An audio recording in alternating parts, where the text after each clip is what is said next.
Bonjour les amis, ou tout du moins rebonjour pour ceux qui ont vu ma vidéo sur Sampaoli, et bienvenue donc dans ce débrief du match entre le RC Lens et l'Olympique Lyonnais, victoire de Lens 3-2, une victoire qui nous laisse quand même un goût très amer dans la bouche, entre des décisions arbitrales extrêmement contestables, notamment le penalty sur Alvero. Si on regarde bien l'action, on voit que Alvero, il a le pied par terre et l'autre lui retombe dessus, boum, ça fait penalty. Je trouve ça quand même assez étrange. Les nombreuses fautes extrêmement rugueuses qu'a subi notamment Nuama et qu'il a fallu bien longtemps pour sanctionner. Donc bon, tout ça nous laisse un petit peu un goût amer, d'autant plus que sur l'ensemble du match, la production a été plutôt encourageante, je dirais pas bonne, faut pas non plus exagérer parce que les erreurs individuelles, elles font partie du match, et donc évidemment, on peut pas dire que le match a été bon. Le symbole de ce match d'une certaine manière, c'est O'Brien. Il met 2 buts, mais il fait une boulette absolument colossale sur l'égalisation. Bon, c'est quand même bien dommage. Alvero, donc, qui donne un penalty gratuit. Donc déjà, c'est 2 buts gratuits. Celui de Frankowski, j'ai un peu de mal à impliquer Lovren dans cette action-là, parce que au contraire, Lovren essaye d'arrêter le ballon, il le ralentit, ça rentre quand même dans le but. Lopez, de toute façon, n'aurait pas pu l'arrêter vu sa position. Donc bon, mais malgré tout, on donne 2 buts. Il est certain que si vous menez et que Lens est obligé d'ouvrir, vous auriez eu des situations, etc. On va voir d'ailleurs que les statistiques viennent confirmer un petit peu que le résultat est quand même généreux pour Lens. Et on va voir aussi que notre production a été plutôt intéressante. Et en fait, je crois que c'est ça qu'il faut retenir de ce match, même si évidemment Pierre Sage n'a pas vocation à rester à la tête de l'équipe, alors sauf peut-être s'il gagne à Marseille, tout est possible. Mais vous allez voir que dans les chiffres et surtout dans les intentions, on a vu tout autre chose que ce qu'on a vu depuis le début de la saison. Alors Pierre Sage d'ailleurs a déclaré, et en fait c'est quelque chose que je dis depuis longtemps, et je suis content d'avoir un coach qui dit la même chose que moi. C'est un match qui laisse des regrets, mais je préfère avoir des regrets en ayant produit quelque chose qu'avoir des regrets de ne pas avoir produit. En fait c'est ça le truc, c'est-à-dire que vraiment on est parti et on va tout de suite regarder la compo sur un 4-2-3-1 à l'extérieur, à Lens, qui est quand même une équipe qui a une dynamique assez incroyable en championnat. C'est plus difficile en Ligue des Champions, mais bon, c'est quand même pas le même niveau. Mais en championnat, c'est une équipe qui était dernière il y a encore quelques semaines et qui remonte en flèche, désormais dans le top 6. Donc aller là-bas avec un 11 ambitieux, je trouve que c'est une excellente démarche, et d'ailleurs ça a failli payer, parce que malgré tout on a quand même quelques joueurs de ballon dans l'équipe, et malgré des contre-performances notables, on a quand même mis cette équipe nettement en danger. Alors le 11, on va dire sans surprise dès lors qu'on évolue en 4-2-3-1, Lopez, Tagliafico, Brian Lovren, Mata, donc une défense expérimentée. Malheureusement, c'est les jeunes qui nous plombent, O'Brien qui donne un ballon de but et Alvero qui donne un penalty. Cacré, Alvero, Alvero qui n'a pas gagné beaucoup de points hier, parce que franchement, il ne m'a pas convaincu, mais le problème c'est que hier on est parti avec seulement 4 milieux de terrain, puisque Tolisso est blessé, et que quand vous regardez sur le banc, Akoukou est entré, mais vraiment il ne sert à rien. C'est notre deuxième statut, on a 2 statuts dans l'équipe, c'est-à-dire Maitland Niles et Akoukou, qui malheureusement sont 2 recrues de l'été. Certains disent on aurait dû tenter Diawara. Là c'est délicat parce que Diawara, devant la défense, je suis pas convaincu. Autant dans un 4-3-3 devant, en pointe ou en numéro 8, si on a quelqu'un devant la défense, je vote Diawara, mais devant la défense, je suis pas convaincu. Sur le plan offensif, la seule vraie surprise de l'effectif, c'était évidemment la présence de Moreira, longtemps au placard et ressorti du placard, qui a pas fait un match exceptionnel, mais bon, qui a porté beaucoup d'énergie, beaucoup de détermination. Il a failli donner une balle de but à Lacazette. Ryan Cherki, bon, qui a déçu, hein, faut le dire. Même si, je dirais que dans les intentions, dans le sérieux du placement défensif, j'ai apprécié ce qu'il a fait. D'ailleurs, on verra dans les stats qu'il y a une stat assez étonnante le concernant. Mais dans la création, dans la créativité, alors il donne une bonne balle à Nuama, mais Nuama, qui n'a pas de pied droit, n'a pas su exploiter cette occasion. Mais je trouve qu'il n'a pas assez créé. Souvent, il a ralenti le jeu. Et aux abords de la surface, il n'a pas été suffisamment tueur. Mais bon, ça, malheureusement, ça devient une habitude. Nuama, que je plombe assez régulièrement. D'ailleurs, certains m'ont dit dans les commentaires, ah, t'as vu, finalement, Nuama, il est pas si nul. Alors, je dis pas que Nuama est nul, je dis que c'est un flop, ce qui est pas tout à fait pareil. Un joueur à 25 millions qui, à mi-saison, vous a mis un but, une passe D, ça me paraît quand même pas être une super recrue. Le joueur a des qualités de vitesse, ça, on le sait, mais toujours ce problème de monopied. Hein, monopied, j'invente des mots. Il revient tout le temps sur son pied gauche, donc c'est extrêmement facile pour les défenseurs de lire ce qu'il va faire, même si hier, il a quand même fait quelques différences, et surtout, et je crois que c'est quand même ça qu'il faut retenir, c'est que sur les corners, une passe décisive sur O'Brien et un deuxième corner dangereux. Donc d'ailleurs, on a vu qu'une fois qu'Acré l'a remplacé pour tirer quand Nuama est sorti, la qualité des coups de pied arrêtés a baissé d'un coup. Donc non, moi je crois qu'il faut envoyer Nuama et Cherki pour tirer des coups de pied arrêtés. Et Maxence sur le repli défensif, parce qu'en plus si Maxence il est ici au point de corner, ici ou là, il doit se taper un sprint pour revenir ici. Je préfère qu'il soit là et que ce soit Nuama ou Cherki qui tire ses corners. Lacazette, certains l'ont trouvé bon, moi pas. Alors oui, il s'est démené, il a fait beaucoup d'aide sur le plan défensif, mais absolument invisible en attaque. Mais je l'excuse un peu quand même, parce que, faut dire, il n'a pas reçu de très bons ballons. Les trois joueurs qui sont chargés de l'alimenter, c'est-à-dire Nuama et Moreira dans les ailes et Cherki en numéro 10, ne l'ont quasiment pas trouvé. Donc ça a été un match extrêmement frustrant pour lui. Et donc on va quand même regarder des déclarations des joueurs et des statistiques pour voir que les chiffres finalement sont plutôt flatteurs pour l'OL et certains diront, et je le dis, prometteurs. C'est-à-dire que ce système de 4-2-3-1 a produit quand même énormément de choses sur le plan offensif. Et malheureusement, ce sont des erreurs défensives individuelles. En fait, ces erreurs ne sont pas liées à l'organisation, mais bien à des erreurs individuelles. Ça, c'est quand même dommage. C'est pour ça que je pense que ce 11-là, alors Moreira, on peut discuter, mais avec un Tolisso, par exemple, à la place d'Alvero, des lignes très très resserrées, on n'est pas allé faire du pressing haut, on avait des lignes très très resserrées, Lens n'arrivait pas à construire son jeu. On a vu Ryan, on a vu Lacazette, on a vu Nuama, on a vu Moreira aider énormément, qu'a créé Alvero également. Mais je me dis qu'avec un Tolisso qui a une qualité de pied quand même nettement supérieure à Alvero, de toute façon, Alvero, je le dis depuis des mois et des mois, je vois pas comment un mec de 2 mètres peut jouer milieu de terrain en Ligue 1. Ça n'est pas possible pour moi. C'est une question tout simplement physique, de centre de gravité. Alors effectivement, il va gratter des ballons parfois dans les duels aériens, évidemment, et parfois dans les pieds, avec ses grandes jambes.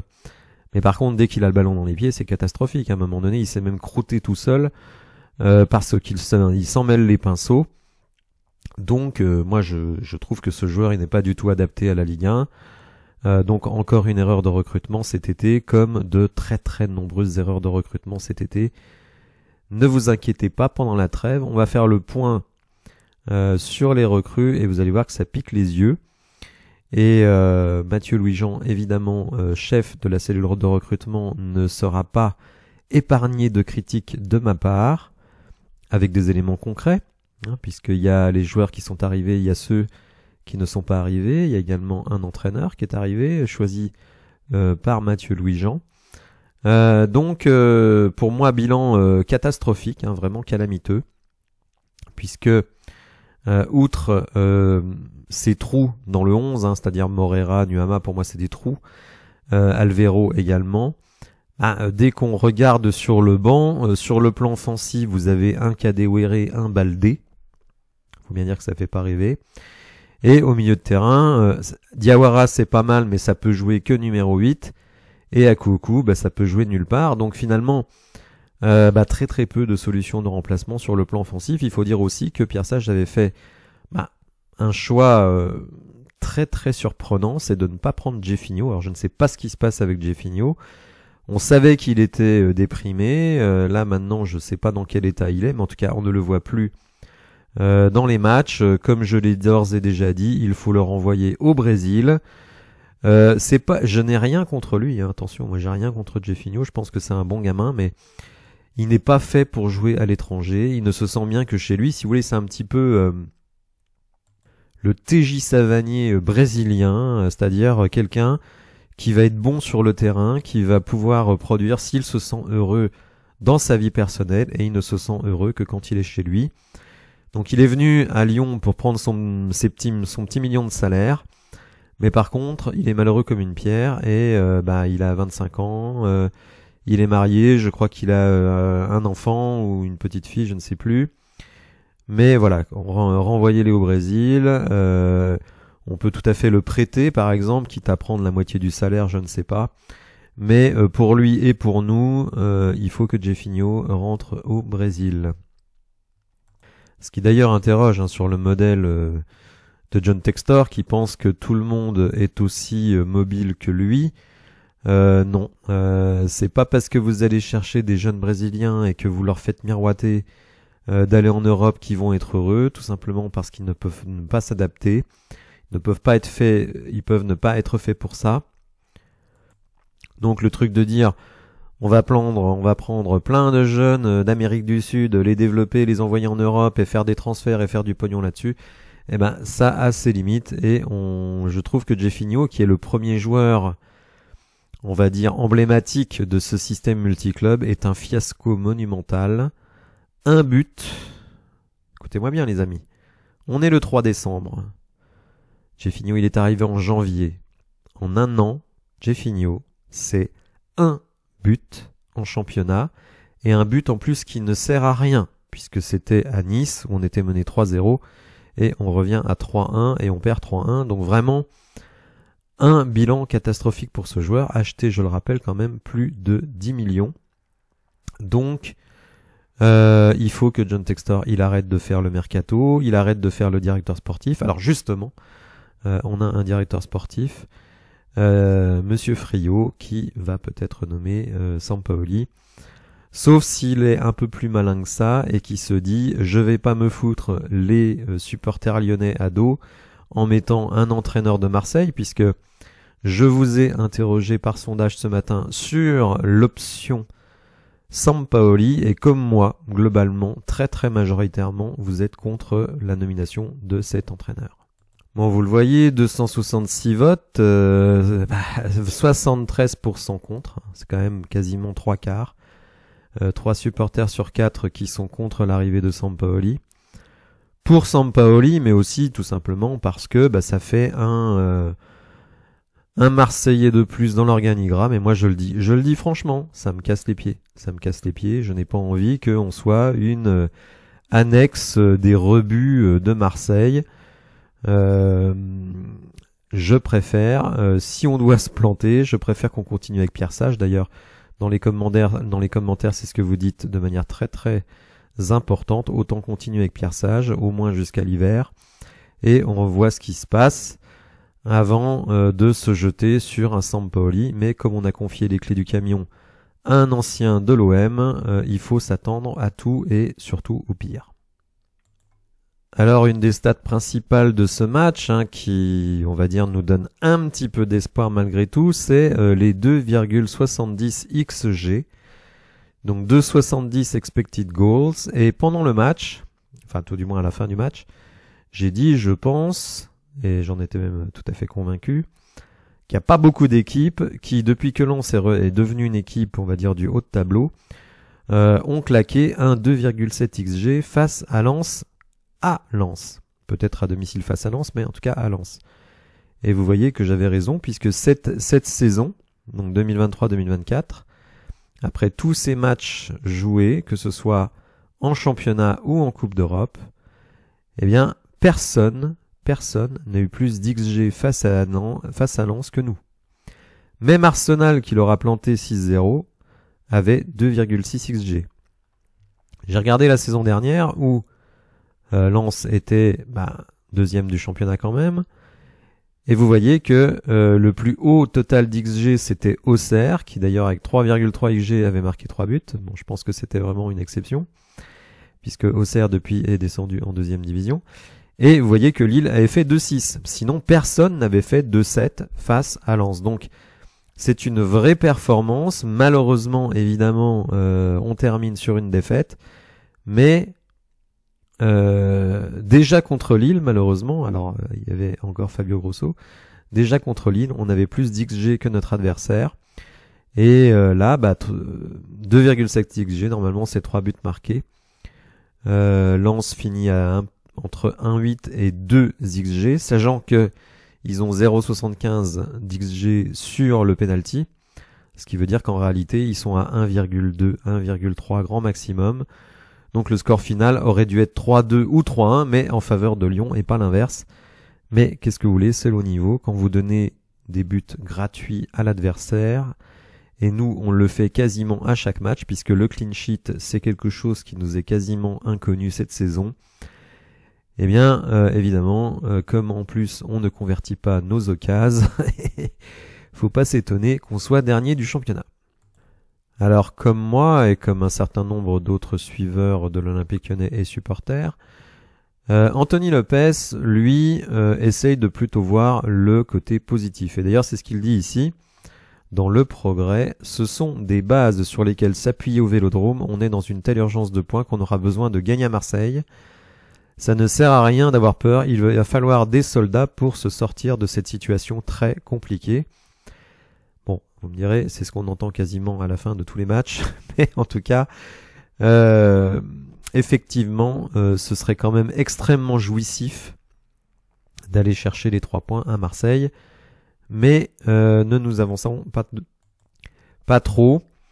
Évidemment, je ferai un live. Mais ce sera mon avant-dernier live puisque j'en ferai un dernier face à Toulouse. Par contre, sachez qu'il faudra être abonné au plus tard lundi, donc demain, pour pouvoir commenter. Tout le monde pourra voir le live, mais pour le commenter, vous devrez être abonné tout simplement pour éviter le débarquement d'une horde de Marseillais sur le chat le jour du match. Voilà. Alors, autre déclaration, Pierre Sage qui lui voit une lueur d'espoir. Rappelons que Fabio Grosso voyait une lumière au bout du tunnel. Il était peut-être un petit peu sonné après ce qu'il a appris malheureusement à Marseille, mais lui, Pierre Sage, il la voit beaucoup plus près, cette lueur d'espoir. Mais évidemment, il va falloir confirmer lors des 2 prochains matchs, donc à Marseille et face à Toulouse. Alors pour illustrer, on va dire, le marasme offensif dans lequel nous sommes, eh bien vous voyez que en Ligue 1, les meilleurs passeurs décisifs de l'OL sont au nombre de 5, avec un total impressionnant de 1 passe décisive. Donc Ryan Cherki, Maxence Cacré, Ernest Nuama, Selko Mehdi et Jeffinho. Après 14 journées de championnat, avoir votre meilleur passeur décisif vos meilleurs passeurs décisifs qui ont 1 seule passe, ça interroge quand même sur la qualité du collectif lyonnais. Alors la stat étonnante concernant Ryan Cherki, c'est 11 récupérations pour Ryan Cherki ce soir, record du match. Aucun autre joueur sur la pelouse n'a dépassé les 7. Bon, c'est son record en carrière, vous ne serez pas surpris. Mais effectivement, on a vu un Ryan très concerné par le replacement, qui a récupéré beaucoup de ballons, sauf une fois en fin de match. D'ailleurs, il m'a énervé à ce moment-là. Mais 11 récupérations pour lui. Bon, maintenant, il faut qu'il continue à faire ce travail de récupération, mais aussi redevenir un petit peu le magicien que l'on attend qu'il soit. Alors, encore une stat, évidemment, qui décrit un petit peu le marasme dans lequel nous sommes. Avec 5 occasions nettes manquées ce soir, l'OL devient la 2e équipe de Ligue 1 qui rate le plus de grosses occasions cette saison. 24 derrière Lens, 25. Alors vous me direz, hier, ils n'ont pas raté grand-chose. On continue avec les stats un petit peu surprenantes. 57% de duels remportés pour Ernest Nuama, 8 sur 14, son record depuis son arrivée au club. Clairement, ce joueur a un problème dans les duels, un problème physique, un problème aussi peut-être de vice, parce qu'il se fait quand même souvent tataner. Mais hier, il a été assez virevoltant. Alors après, je ne vais pas vous dire qu'il a été exceptionnel, mais c'est vrai que si Monsieur Turpin avait sanctionné davantage les grosses fautes qui ont été faites sur Nuama, bah peut-être qu'il y aurait eu un expulsé beaucoup plus tôt, notamment Medina. Le roi des satons, hein, il en a mis quand même énormément, et finalement il a quand même reçu un carton jaune, mais bien tardif. Ça a quand même un peu joué, parce que s'il avait pris un carton jaune plus tôt dans le match, il aurait dû se surveiller, ou alors il aurait pris la porte. Alors les erreurs individuelles, hein, vous savez qu'il y avait une stat qui était sortie une époque sur Thiago Mendes, que Peter Bosz avait eu la grande idée d'aligner en défense centrale, et donc qui avait fait un nombre d'erreurs individuelles conduisant à un but très important. Eh bien cette saison, l'OL a encaissé 6 buts sur des erreurs individuelles manifestes cette saison.